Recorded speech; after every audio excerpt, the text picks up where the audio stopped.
Dear fellow Michigan youth, you might notice that we are not Governor Earl. Unfortunately, he's out sick today, but is hoping to rejoin us soon. I am Bella Rotker of the Interlochen delegation, and as the interim youth governor of our great state, I am proud to share with you the remarkable progress made by our governor's cabinet in the areas of schools, reproductive health, and the safety of our youth. I'm Max Bassett of the Harbor Springs delegation. The governor's cabinet focus has always been on that of pushing for well-written bills that address the needs and concerns of the youth of Michigan. Through productive discussions and deliberations, our cabinet has made tremendous strides in drafting legislation that reflects our priorities and values. One of the areas that we have been working on is improving our schools. Our team has been discussing bills that will help make our schools safer, more inclusive, and more conducive to learning.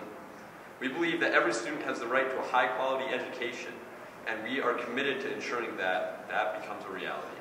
Governor Earl is highly intrigued by the potential of AI to transform and improve government operations.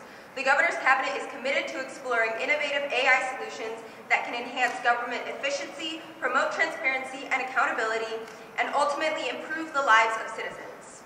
Governor Earl recognizes that AI has the potential to revolutionize the way that governments operate and is eager to be at the forefront of this transformative movement. In addition to our legislative efforts, our cabinet has also been actively engaging with delegates, the press, and lobbyists. Committee clerks to ensure that lines of communication between the office of the governor and the delegates remain open and strong. We believe that this approach is critical to our success and enables us to make the most effective use of our time and resources. We are proud to say that the state of Michigan youth in government is strong because of the dedication and hard work of our delegates.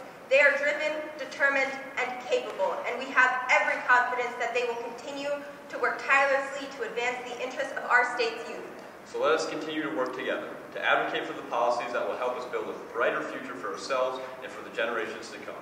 Let us remain steadfast in our commitment to progress and continue to be a force for positive change in our communities. Thank you, and may we continue our work towards a brighter future in our great state of Michigan. One of the first questions we have for you guys is, what was your highlight of yesterday, our first day? We definitely had a really wonderful time exploring the possibilities of what we as a governor's cabinet can do united.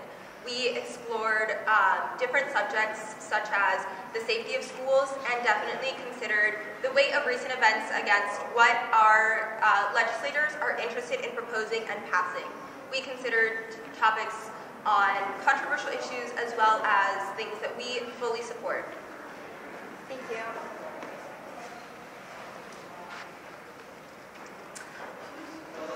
Do you have an idea of what the most interesting bill you signed or addressed recently was?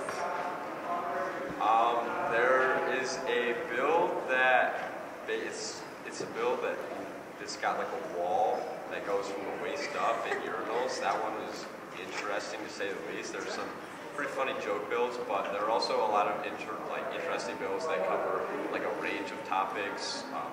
I haven't seen a not interesting bill that's come to our table yet. We haven't really seen any to sign, but we've been diving deep into the bills, and everyone has been pretty interesting so far. Yes, to reiterate, we haven't yet signed any bills. However, we have been discussing a lot of the bills that are coming through on our docket that are passing in committee or being talked about. Governor Earl is especially interested in a bill which would allow artificial intelligence a seat in the Michigan legislature. Was there a bill that addresses a significant political issue that is relevant to Michigan today? Yes, so there's 3 bills to count that are related to ranked choice voting. I know a lot of issues in politics today have to do with elections, things like that. So I believe that this bill probably has the most to do with issues regarding elections and politics, things of that nature. Yes, we've also seen a lot of legislature addressing diversity issues, such as banned books being removed from school libraries due to prejudice, as well as opening lines of communication between marginalized groups in Michigan to the public via adoption agencies and education in our schools. Have there been any unexpected challenges or obstacles so far in the conference? The Governor Earl is not with us today. He is unwell, but he is hoping to join us soon. In response to his absence, I have been appointed interim youth governor until he returns, and we are still feeling like we are able to be productive and work together in order to create change in his absence. How would you say YIG has progressed as a program since last year?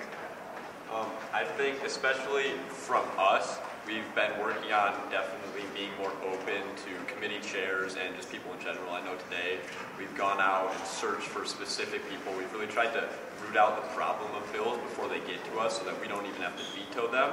They can be fixed before we even see them. So I think we're trying as a GovCab to be working very hard to sort out and get any problems with and find people that we need to speak to. Yes, by the request of Governor Earl, the Governor's Cabinet this year has been really focused on being connected and committed to the delegates. We have reached out individually to delegates, as Max stated. We also have been conferencing with the lobbyists and working together to see how we can create change and really fine-tune bills that the Governor supports with some minor changes. So we've been really focused on being more active and more present in committee sessions and also in the House and the Senate.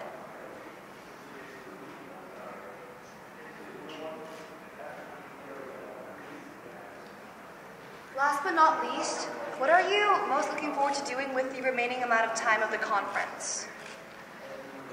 Personally, I'm most excited to start seeing the bills that are being passed by both the House and the Senate, see what changes that delegates have made to them, and then decide whether we want to sign them or not. Yes, the Governor's Cabinet has spent our last few sessions in the research and deliberation stages, so we're very excited and thrilled to see delegates passing bills, and we are very excited to look into the potential of signing them.